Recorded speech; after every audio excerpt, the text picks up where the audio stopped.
convido a abrir sua Bíblia no Evangelho de Mateus, capítulo 15.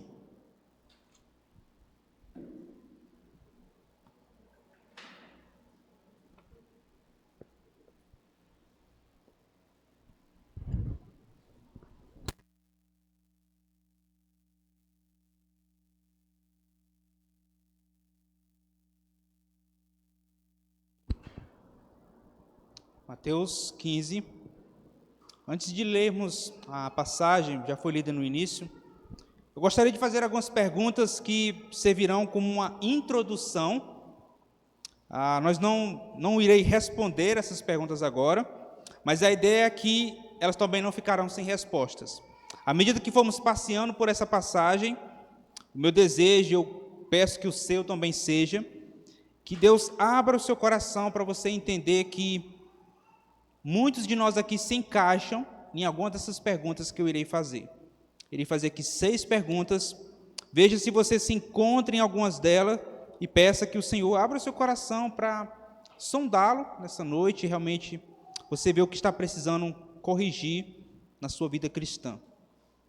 Primeira pergunta: de que maneira nós podemos discernir entre uma tradição humana e um ensinamento genuíno da palavra de Deus?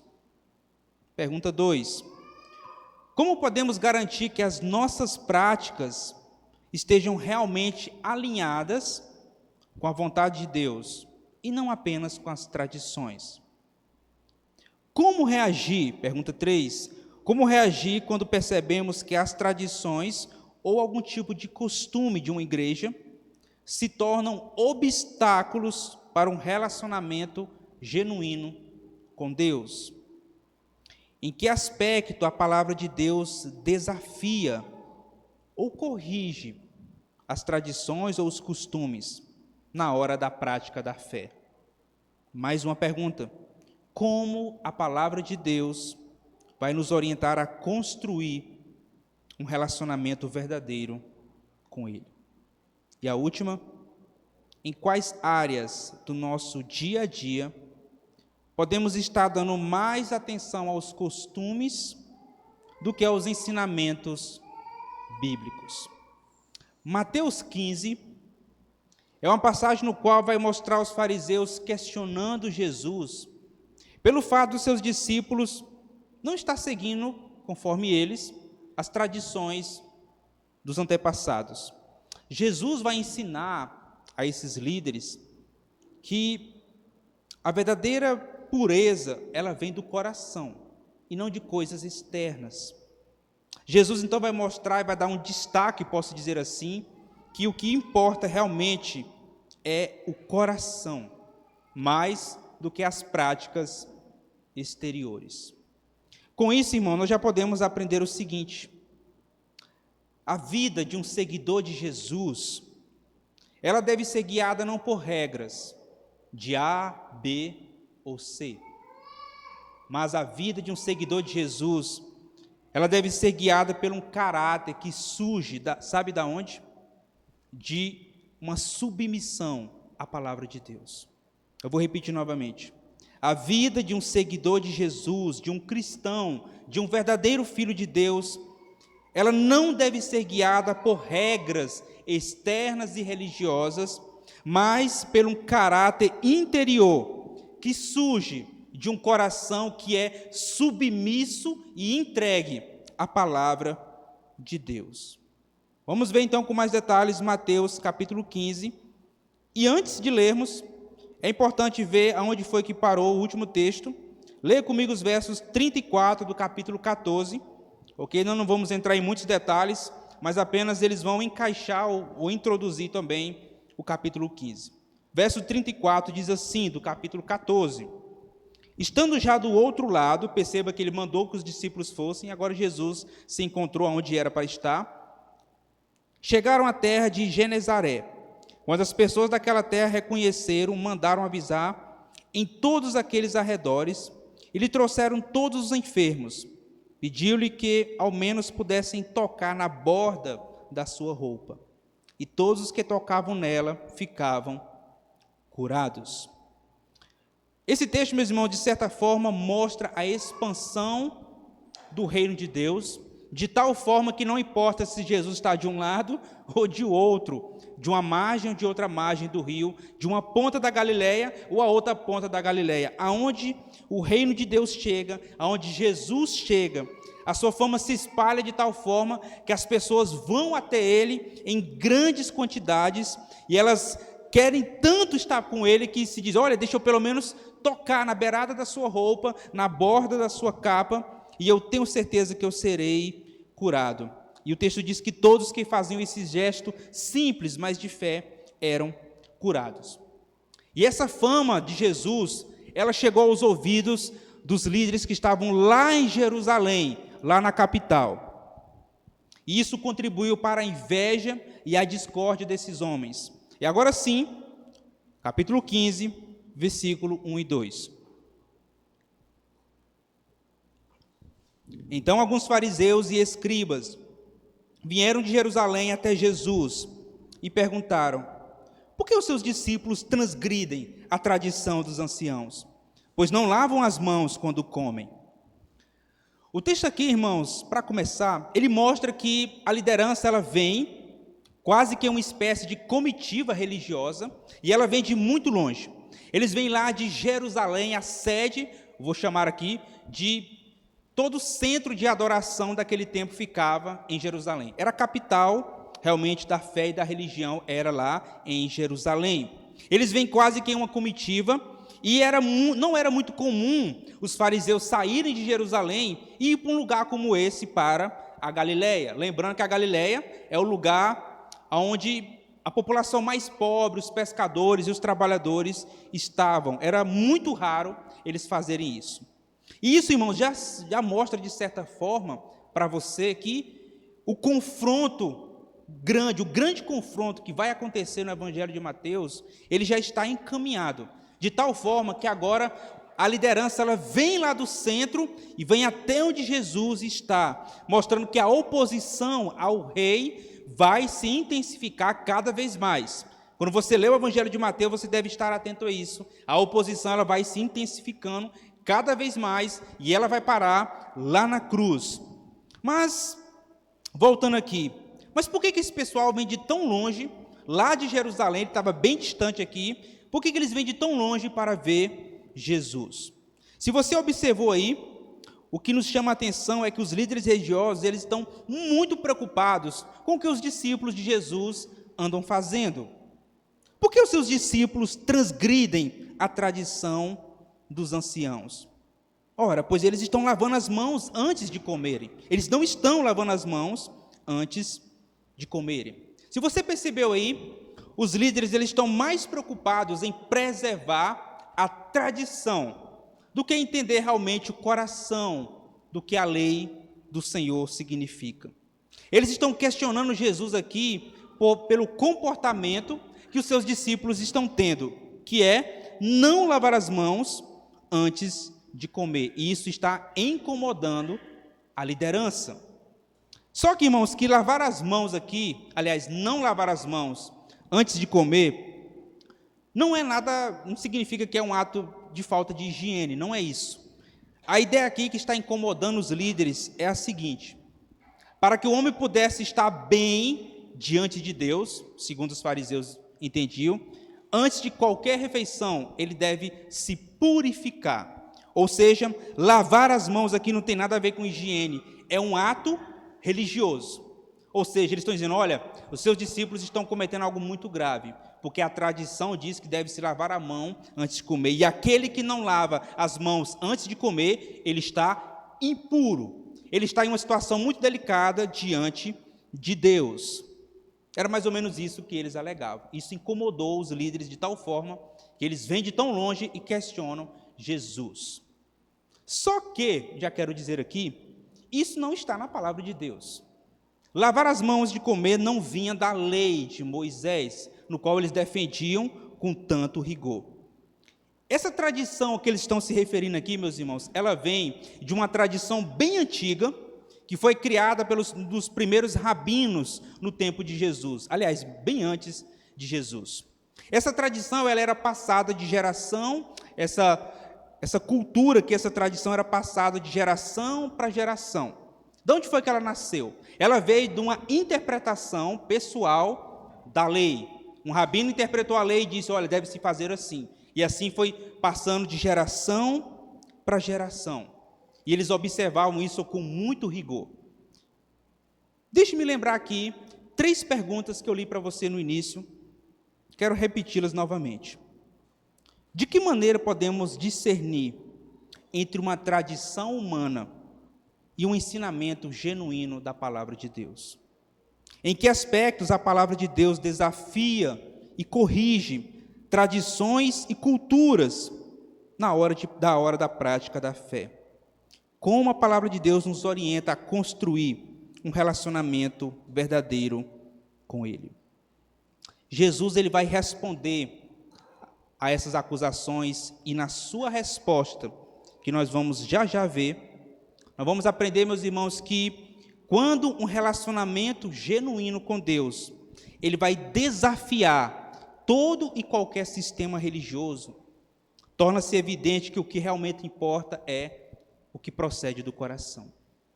Quando um relacionamento verdadeiro com Deus desafia qualquer sistema religioso que existe, fica evidente que o que realmente importa são as intenções do coração. Olha comigo os versos 3 e 9. Jesus, porém, lhes respondeu: por que também vocês transgridem o mandamento de Deus, por causa da tradição de vocês? Porque Deus disse: honre seu pai e sua mãe, e quem maldizer o seu pai ou a sua mãe, seja punido de morte. Vocês, porém, dizem que se alguém disser a seu pai ou a sua mãe, a ajuda que você poderia receber de mim é oferta ao Senhor, esse não precisa mais honrar o seu pai, os seus pais. E assim vocês invalidam a palavra de Deus por causa da tradição de vocês. Hipócritas, bem profetizou Isaías a respeito de vocês, dizendo: este povo me honra com os lábios, mas o seu coração está longe de mim, e em vão me adoram, ensinando doutrinas que são preceitos de homens. As tradições, os costumes e a cultura, eles não são ruins. Eu não vim aqui para dizer que tudo isso tem que ser jogado fora. Não. As tradições e os costumes, eles fazem parte da nossa história. Por exemplo, nós somos uma igreja batista. Nós fazemos parte de uma denominação histórica, talvez uma das mais antigas que existe no cristianismo. Nós temos um jeito de ser igreja, temos uma forma, um legado. Isso é o que nós somos. Isso é bom. Isso faz parte da nossa história. Certo autor, ele falou o seguinte sobre as tradições, eu queria ler para você aqui. Sem as tradições, não saberíamos quem somos, é a nossa identidade, de onde viemos, as nossas raízes, em que acreditamos, a nossa estrutura mental, nem como deveríamos nos comportar, o nosso estilo de vida. Portanto, as tradições são padrões habituais e familiares que fazem parte das coisas conforme nos passaram aqueles que vieram antes de nós. As tradições são boas, de certa forma. O problema aqui dos fariseus, qual foi então? Eles pegaram as tradições e colocaram acima da palavra de Deus. E muitas vezes, meus irmãos, isso acontece também no mundo evangélico.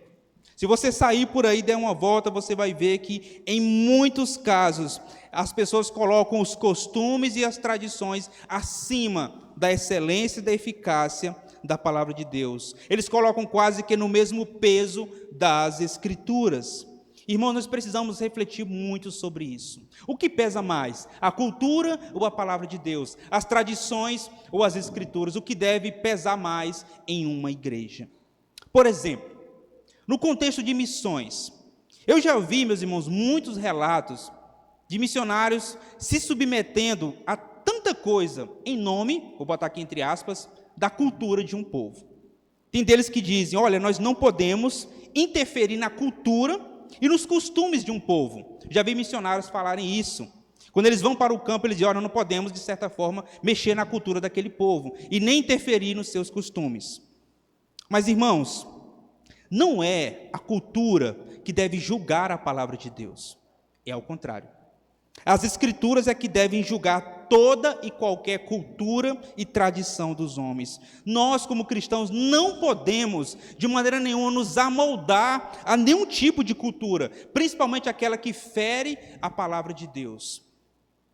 A verdade, ela não pode ser negociada. Não pode ser negociada. Olha o que o texto diz aí, junto comigo, no verso de número 4. Os discípulos aqui, eles são, lembrando os irmãos, eles estão sendo acusados de quebrar as tradições. Perceba que Jesus, ele não responde sobre isso. Pelo contrário, ele devolve a pergunta com outra pergunta, só que de uma maneira muito mais séria. A pergunta que ele faz é muito mais pesada do que aquilo que os discípulos estão fazendo. Verso 3. Por que também vocês transgridem os mandamentos de Deus por causa da tradição dos anciãos? E o verso 4 vai mostrar como eles estão fazendo isso. Verso 4. Porque Deus disse, perceba que Jesus aqui está dando uma ênfase, mostrando o contraste que existe entre a tradição e o peso da palavra de Deus. Ele mostra aqui que a palavra tem uma origem divina. Deus disse, veja só, honre seu pai e sua mãe. Quem maldizer o seu pai ou a sua mãe, seja punido de morte. Jesus aqui está citando dois textos que está lá no Antigo Testamento. Êxodo capítulo 20 e Êxodo capítulo 21. No capítulo 20, ele cita um trecho que é dos 10 mandamentos. Um texto que todo e qualquer fariseu sabia de cor. Mas mesmo assim, se você percebeu aí, qual é o peso? As tradições. Parece que as tradições estão acima dos grandes mandamentos de Deus. O outro texto é no capítulo 21, verso 17. Lá vai dizer que há uma punição de morte para quem faz isso. E deixe-me lembrar os irmãos, Êxodo é um texto muito importante, é um livro muito importante. Por quê? Porque ali mostra como foi que o povo de Deus começou a viver logo após a saída do Egito. Depois de serem escravos no Egito, eles saem para fora agora, e Êxodo é o livro que mostra como foi os primeiros dias longe do Egito. Ou seja, o livro de Êxodo marca a libertação do povo de Deus. E os fariseus deviam olhar mais para isso, para aquilo que Deus fez, e não para aquilo que os anciãos estavam ensinando. Os textos são muito claros. Se você ler depois em casa, Êxodo 20, 12 e 21, 17. Mas, o que os fariseus diziam? Cara, peraí, olha, não é bem assim. Se você dedicou isso a Deus, não precisa mais você cuidar do seu pai e da sua mãe. Fica tranquilo, rapaz. Agora você está oferecendo isso ao Senhor. Deixe seu pai e sua mãe que ele vai dar um jeito lá, eles não vão morrer não. Perceba, meus irmãos, que é o que exatamente está dizendo no verso 5. Vocês, porém, dizem que se alguém disser a seu pai ou a sua mãe, a ajuda que você poderia receber de mim é oferta ao Senhor. Ou seja, eu não posso te ajudar mais, pai. Mãe, me desculpa, mas não dá mais para me ajudar você financeiramente. Sabe por quê? Porque agora o que eu tinha pertence ao Senhor. Sabe como é que se chama isso, meus irmãos? Uma maldade disfarçada de religiosidade. Os fariseus estão dizendo, cara, se você dedicou isso a Deus, fica tranquilo. Não precisa mais você ajudar o seu pai ou a sua mãe. Era como se o filho dissesse, pai, tudo que eu tenho agora, infelizmente, não dá mais não, é para o Senhor. Você vai ter que se virar agora, porque o que eu tenho é um presente dedicado a Deus. Em algumas Bíblias a palavra é corban, ou seja, um presente dedicado ao Senhor. Esse era um termo bem interessante. Esse foi um termo criado, irmãos, justamente para aquela pessoa que queria separar uma oferta, ela pegava, colocava no bolso, e aquela oferta, se era para ajudar o pai ou a mãe, não precisava mais ajudar.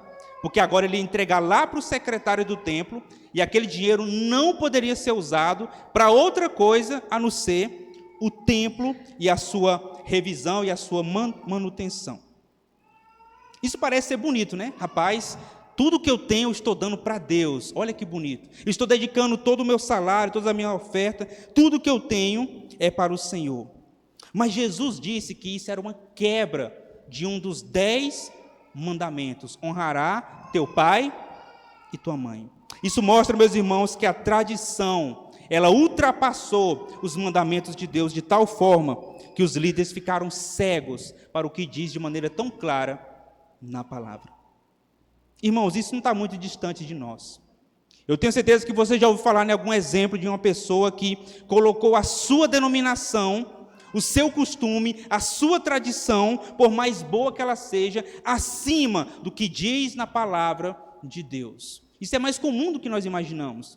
Não está apenas aqui nas Escrituras alguma situação que aconteceu há 2000 anos atrás. Não, é muito mais comum do que nós imaginamos. Casos onde pessoas fazem tudo em nome da religiosidade, da denominação ou do costume e estão ao mesmo tempo invalidando a palavra de Deus, quebrando o evangelho tão puro e simples que Jesus entregou. Tudo em nome da tradição. Mas foi como eu disse no início, quando um relacionamento genuíno com Deus, ele vai desafiar todo e qualquer sistema, fica evidente que o que realmente importa é o que sai do coração do homem, não aquilo que entra no coração. Não são as práticas externas, mas é aquilo que procede de um coração transformado e cheio da palavra. Os fariseus, eles seguiam rigorosamente as tradições. E Jesus vai dizer que o resultado, sabe qual foi? Gerou hipocrisia neles. Em vez de gerar adoração verdadeira e genuína, foi hipocrisia e falsa adoração diante de Deus. Em vez de ensinar as pessoas a amarem a Deus de todo o coração, os fariseus estão formando falsos adoradores. Meus irmãos, é isso que a religião faz. É isso que a denominação faz quando ela coloca a sua tradição acima da palavra de Deus. Ela ensina e conduz, ela forma falsos adoradores de Deus. Olha o que diz o verso 7 e 9. Perceba o peso da palavra que Jesus profere contra essas práticas. Verso 7. Hipócritas, bem profetizou Isaías a respeito de vocês, dizendo: este povo me honra com lábios, mas o seu coração está longe de mim. Em vão me adoram, ensinando doutrinas que são preceitos humanos. Por invalidarem a palavra de Deus, Jesus usou uma palavra aqui muito forte em nossos dias: hipócritas. Este termo, meus irmãos, ele nasceu lá no grego, ele vem do grego. E era uma palavra bem interessante antigamente. Ela era usada para aquela pessoa que subia no palco e ela iria se apresentar. Toda vez que um ator iria fazer algum tipo de dramatização, era usada uma palavra semelhante à palavra hipócrita. Só que Jesus aqui, ele usa ela em um sentido negativo. Ou seja, hipócrita é alguém que exibe externamente algo que não corresponde com o seu interior. Deixe-me ler novamente. Hipócrita é alguém que exibe externamente algo que não condiz com o seu interior. Aqueles, meus irmãos, aqueles que eram para ser os líderes da nação, os fariseus, os escribas, os saduceus, eles eram para ser uma espécie de pastores de Israel, mas esses homens estavam usando máscaras religiosas que escondiam as suas verdadeiras intenções, e Jesus chama isso de hipocrisia. Meus irmãos, nós devemos estar muito atentos quanto a essas questões aqui. Novamente, isso não é uma coisa que aconteceu há 2000 anos atrás. É mais comum do que imaginamos. Se eu e você não examinar constantemente o nosso coração, facilmente nós podemos cair em uma cilada como essa. Se eu e você não examinarmos o nosso coração para perceber se realmente estamos vivendo a fé ou se estamos apenas aparentando ser algo. Meus irmãos, fiquei sabendo de uma pesquisa que diz que no Brasil o número de cristãos cresce cada vez mais, o número de evangélicos, e pode chegar em alguns anos a 30 milhões de evangélicos. será se esses homens, esses 30 milhões, esse número tão alarmante, tão grande, não é? Será se realmente há uma diferença em nosso país por causa desses 30 milhões de evangélicos? Será que nós percebemos diferenças em várias áreas da sociedade por haver 30 milhões de evangélicos em nosso país? Meus irmãos, a vida de um seguidor de Jesus, ela não é guiada por questões externas. Nós vemos muitas pessoas dizendo, eu sou crente, eu sou evangélico, mas o coração acusa na hora aquela pessoa, e Deus conhece o coração do homem. Um cristão, ele não deve ser guiado por regras, costumes externos, mas na verdade ele deve ser guiado por um caráter que flui, sabe de onde? De um coração submisso à palavra de Deus. Que Deus nos ajude, meus irmãos. Que nosso coração não apenas demonstre algo exterior, mas realmente esteja submisso à palavra de Deus. Então Jesus, ele vai expor aqui a hipocrisia desses homens, e ele usa o texto de Isaías.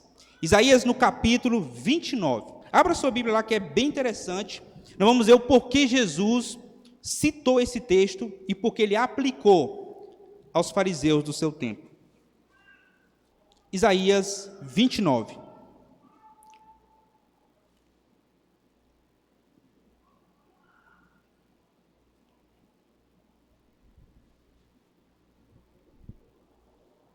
Isaías 29, ele faz parte de 4 pregações de Isaías. Começou lá no 28, 29, 30 e 31.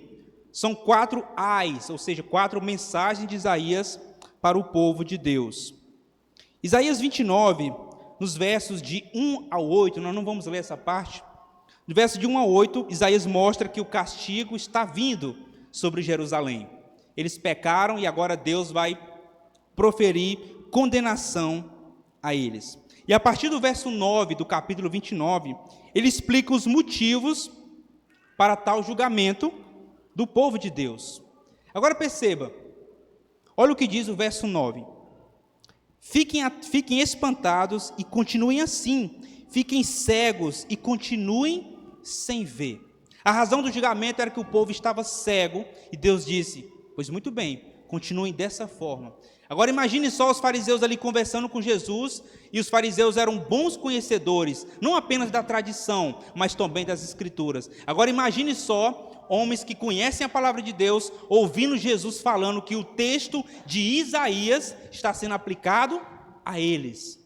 Já estou vendo aquela cara ruim deles olhando assim, oxe, como assim? Como é que esse cara tem coragem de dizer que aquilo que o grande profeta pregou está sendo aplicado para nós nesse momento? Mas ele não para por aí. Olha só as palavras de Isaías, verso 10. Porque o Senhor derramou sobre vocês o espírito de profundo sono. Ele fechou os olhos de vocês, que são profetas, e cobriu a cabeça de vocês, que são videntes. O Senhor disse, visto que esse povo se aproxima de mim, com a sua boca e com seus lábios me honra, mas o seu coração está longe de mim, e o seu temor para comigo consiste em mandamentos ensinados por homens. Os fariseus, irmãos, volte lá para Mateus agora. Os fariseus, eles diziam certas palavras, mas os seus corações traíam aquilo que eles ensinavam e aquilo que eles faziam. Eu e você, nós podemos até viver uma vida religiosa. A gente pode até conseguir viver uma vida perfeita lá fora, fora da igreja. Porém, meus irmãos, o nosso coração sempre vai revelar o estado em que nós estamos. Você pode parecer ser crente, viver como crente. As pessoas podem olhar para você e dizer, rapaz, o cara ali é um homem de Deus. Eu só vejo esse cara na igreja. Olha a Bíblia no braço dele. Mas o nosso coração sempre vai acusar se a gente vive ou não o Evangelho. As palavras de Jesus aqui, meus irmãos, elas estão enfatizando um claro contraste que existe entre uma vida que obedece a Deus, uma vida de adoração verdadeira e uma hipocrisia vazia e superficial. Irmãos, novamente, nós precisamos estar muito atentos quanto a essa questão. Eu acredito que é muito importante, uma hora ou outra, eu e você fazermos uma espécie de fazer uma revisão do nosso coração. Peraí, cara, será se todo domingo eu estou indo para a igreja, será se realmente eu estou vivendo o Evangelho? Como está o meu coração? Como eu me comporto no meu trabalho, na minha casa, quando eu estou sozinho com o celular na mão, quando ninguém está vendo? Meus irmãos, precisamos avaliar constantemente o nosso coração para saber se de fato estamos vivendo aquilo que cremos. Se estamos realmente praticando aquilo que todos os domingos ouvimos na igreja. Caso contrário, a gente está correndo um risco de cair em uma cilada. Jesus aqui falou que esses homens vivem uma vida hipócrita, vazia e superficial. Se você percebeu aí, a parte final do versículo 9, aliás, a parte A, diz assim: em vão me adoram. Aquela pessoa que aparenta ser um cristão, todos os domingos está na igreja, mas não vive o evangelho, se seu coração acusa aquela pessoa que de fato, ela não tem vivido o evangelho, sabe qual é a principal consequência? Uma adoração vazia, é o que o texto diz: em vão me adoram. Todos os sábados os fariseus estavam no templo adorando ao Senhor, 3 vezes por dia eles oravam e jejuavam. Jesus disse: vocês são hipócritas, o que vocês estão fazendo é vazio e superficial, em vão vocês adoram o Senhor. Que Deus nos ajude, meus irmãos, a sondar o próprio coração diariamente para saber se estamos ou não vivendo aquilo que professamos. Aqui então encerra o diálogo. Jesus acaba a conversa com os fariseus e agora ele aproveita o momento para falar para a multidão. Lembrando os irmãos, sempre as multidões estão ali perto de Jesus. Ele aproveita então essa conversa para falar o seguinte à multidão, verso de número 10 até o 11. E convocando a multidão, Jesus disse: escutem e entendam. O que contamina a pessoa não é o que entra pela boca, mas é o que sai da boca. Isto sim é que contamina a pessoa. Jesus fala para a multidão: olha, vocês precisam entender uma coisa. Por que ele está falando assim? Lembrando, os fariseus ensinavam também essas pessoas. Então ele diz: olha, escutem e entendam. Jesus aqui quer corrigir um falso ensino de que o que contamina o homem é aquilo que entra no homem. Ele vai corrigir essa falsa ideia da pureza externa e ele vai se concentrar na pureza interna. O verdadeiro relacionamento com Deus não depende de coisas externas, mas sim do estado interior do ser humano. Então ele corrige esse ensino equivocado dos fariseus. E então, se você vai observar aí, a partir do verso 12, os discípulos aproveitam então o momento para também conversarem com Jesus e tirarem as suas dúvidas. Verso 12 diz o seguinte: então, aproximando-se dele, os discípulos disseram: sabia que os fariseus, ouvindo o que o Senhor disse, ficaram escandalizados? Mas ele respondeu: toda planta que meu Pai Celeste não plantou será arrancada. Esqueçam os fariseus, eles são cegos, guias de cegos. Ora, se um cego guia outro cego, ambos cairão em um buraco. Então Pedro disse a Jesus: explique-nos esta parábola. Jesus, porém, disse: também vocês ainda não entenderam? Jesus parece não estar preocupado com a liderança. Ele diz: olha, deixem eles quietos. Eles são cegos e estão guiando outros cegos. Por que ele falou isso? Lembrando, eles usam uma máscara de falsa religião para induzir as pessoas não a um relacionamento com Deus, mas a um fardo pesado que mais afasta as pessoas de Deus do que aproxima elas de Deus. Jesus fala: olha, deixa eles de mão. Eles são cegos e eles estão guiando outros cegos, ou seja, aqueles que ouvem os seus ensinos se tornam cegos como eles. E se você ver, o resultado será trágico. Ambos cairão no buraco, o guia e aquele que está sendo guiado. Os dois cegos vão cair no buraco. Então Jesus fala assim: olha, cara, deixa eles para lá, esquece eles. E parece que Pedro realmente faz isso. Ele aproveita então, ele esquece os fariseus e ele quer tirar uma dúvida que ficou no coração dele, que é, versículo 15, explique-nos esta parábola. Que parábola é essa? É o que está no versículo 11, irmãos. Isso foi que gerou dúvida no coração de Pedro. Vou ler novamente. O que contamina a pessoa não é o que entra pela boca, mas o que sai da boca. Isto sim é o que contamina a pessoa. Se você percebeu aí, Jesus fica impressionado, mais uma vez, com a demora dos discípulos em crer. Lembrando os irmãos, ele fez um grande milagre da multiplicação dos pães. Ele resgatou Pedro quando ele estava quase afundando ali, e ele cessou uma grande tempestade. E mesmo assim os discípulos continuam tendo dúvidas no seu coração. Não é a primeira vez e também não vai ser a última. Se você continuar lendo a partir daqui, muitos outros momentos os discípulos ainda vão duvidar de Jesus. Ainda vão duvidar. Mas o Senhor ele vai corrigir mais uma vez essa compreensão equivocada. Lembrando, os discípulos também eram judeus. E eles passaram a vida inteira ouvindo quem? Os fariseus e os saduceus. Era ele que eles ouviam sábado a sábado. Eles têm dúvida a respeito do que Jesus disse. Sabe por quê? Porque eles também obedeciam às tradições até certo tempo. Mas Jesus aqui, assim como ele fez com Pedro, quando resgatou Pedro, quando estava quase afundando no mar, ele vai resgatar os discípulos agora também dessa falsa compreensão do relacionamento com Deus. Então vamos observar o seguinte: Jesus vai explicar o sentido daquela parábola, que Pedro chamou de parábola, e ele vai fazer algumas aplicações. Perceba então junto comigo aí, nós vamos ler novamente o verso 11, a primeira parte, que diz assim: o que contamina a pessoa não é o que entra pela boca. Agora você vai para o 17 agora. Não compreendem que tudo que entra pela boca desce para o estômago e depois é eliminada. Agora você volta para o 11, que é a outra parte agora. Mas o que sai da boca, isto sim, é que contamina a pessoa. Agora você vai para o 18. Perceba que o verso 17 e 18 é uma explicação do que acontece no versículo 11. Olha o que diz o verso 18. Mas o que sai da boca vem do coração, e é isso que contamina a pessoa.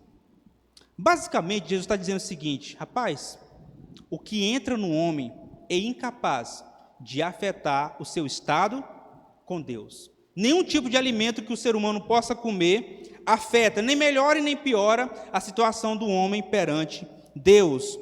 O corpo ele tem uns processos naturais que vão cuidar de qualquer alimento impuro que entra no corpo. O que realmente importa no relacionamento com Deus, Jesus está dizendo, é o que vem do coração.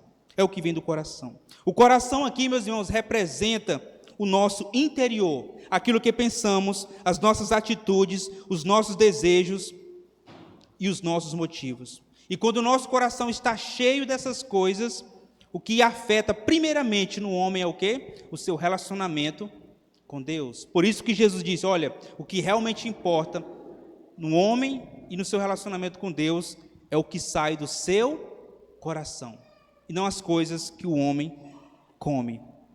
Então ele explica agora, no verso 19, e já aplica para os seus discípulos. Porque do coração procedem maus pensamentos, homicídios, adultérios, imoralidade sexual, furtos, falsos testemunhos, blasfêmias.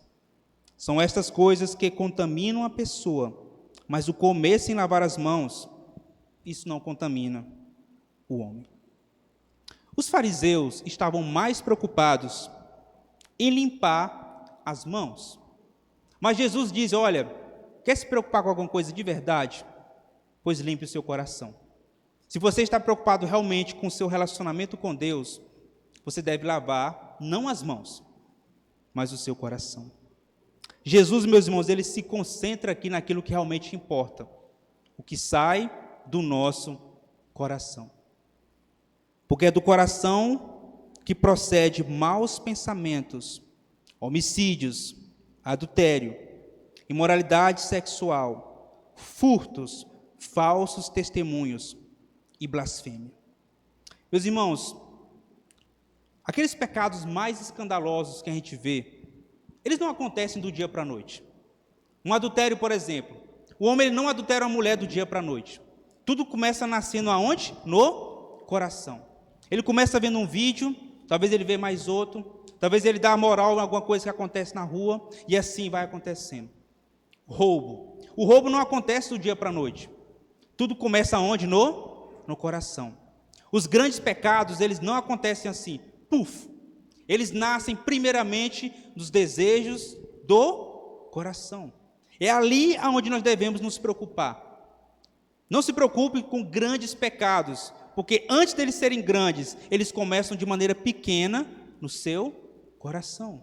É ali onde você deve realmente concentrar as suas forças. Jesus diz que é do coração que procedem homicídios, diversos pensamentos maus, adultérios, imoralidade sexual, furtos, falsos testemunhos e blasfêmias. Se você quiser, você pode ler depois o texto de Marcos, que a lista de Marcos é maior do que essa. Você pode lá abrir depois sua Bíblia lá em Marcos 7, e onde vai ver que há mais outros pecados que Marcos seleciona aqui. Para encerrarmos, irmãos, ele diz no verso 20, são essas coisas que contaminam a pessoa. É isso que estraga o relacionamento com Deus. O que, irmão? As coisas que saem do coração do ser humano. Meus irmãos, que a gente possa cuidar de nosso coração, porque é de lá onde vêm as coisas que mais afetam o relacionamento com Deus. Jesus está advertindo o seguinte, olha, cuide do coração de vocês, não se preocupe com as coisas que entram, mas principalmente com aquilo que sai.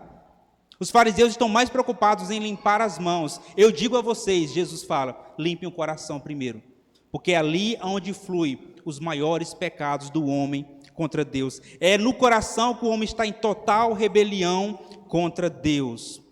Novamente, irmão, nós precisamos estar atentos quanto a essa questão. Nenhum grande pecado acontece do dia para a noite, mas ele nasce no coração. Ele nasce pequeno, ele nasce inofensivo, você não liga para ele. Aquele olhar que você faz, aquele desejo que você tem, ele parece ser inofensivo no começo, mas ele vai crescer de tal forma que ele vai tomar de conta do seu coração. E vai se tornar em um pecado grande ou escandaloso, como esse aqui que Jesus citou.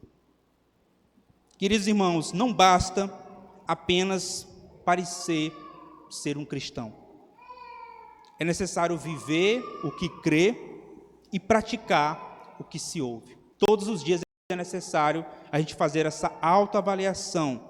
Como está o meu coração? Como eu estou vivendo? O que eu estou ouvindo ultimamente? O que falo quando eu estou numa roda de conversas? Qual é o tipo de música que eu escuto? E assim por diante. Essas coisas parecem ser pequenas, mas elas penetram no coração, e quando saem do coração, elas saem em pecados escandalosos, como esses aqui que Jesus citou. Eu esqueci de falar, mas boa parte desses pecados estão nos 10 mandamentos. Ou seja, o que Jesus quis dizer? Quando um homem não vigia o seu coração, automaticamente ele quebra os mandamentos de Deus. Furtos, homicídios, blasfêmias, falso testemunho, são pecados que estão na segunda parte dos 10 mandamentos, ou seja, atinge diretamente o relacionamento do ser humano com o seu próximo. E se o homem fere o seu relacionamento com o seu próximo, automaticamente ele fere o seu relacionamento com Deus. Tudo é uma questão de coração. Nós vamos orar agora, meus irmãos, e pedir que o Senhor nos ajude a fazer uma avaliação constante do nosso coração. Dia a dia, você precisa fazer um check-up e dizer, cara, será como é que eu estou nessa noite? Como é que eu estou na hora que amanhecer o dia? Como eu fui no meu trabalho hoje? Quando você colocar a sua cabeça sobre o travesseiro, reflita. Como eu procedi nesse dia? O que eu falei? O que eu disse? O que eu pensei? Como eu agi naquela situação que colocou a minha fé em prova? Um relacionamento genuíno com Deus é o que mais importa. Mais importa do que falsas tradições, do que atos externos de hipócritas. Vamos orar.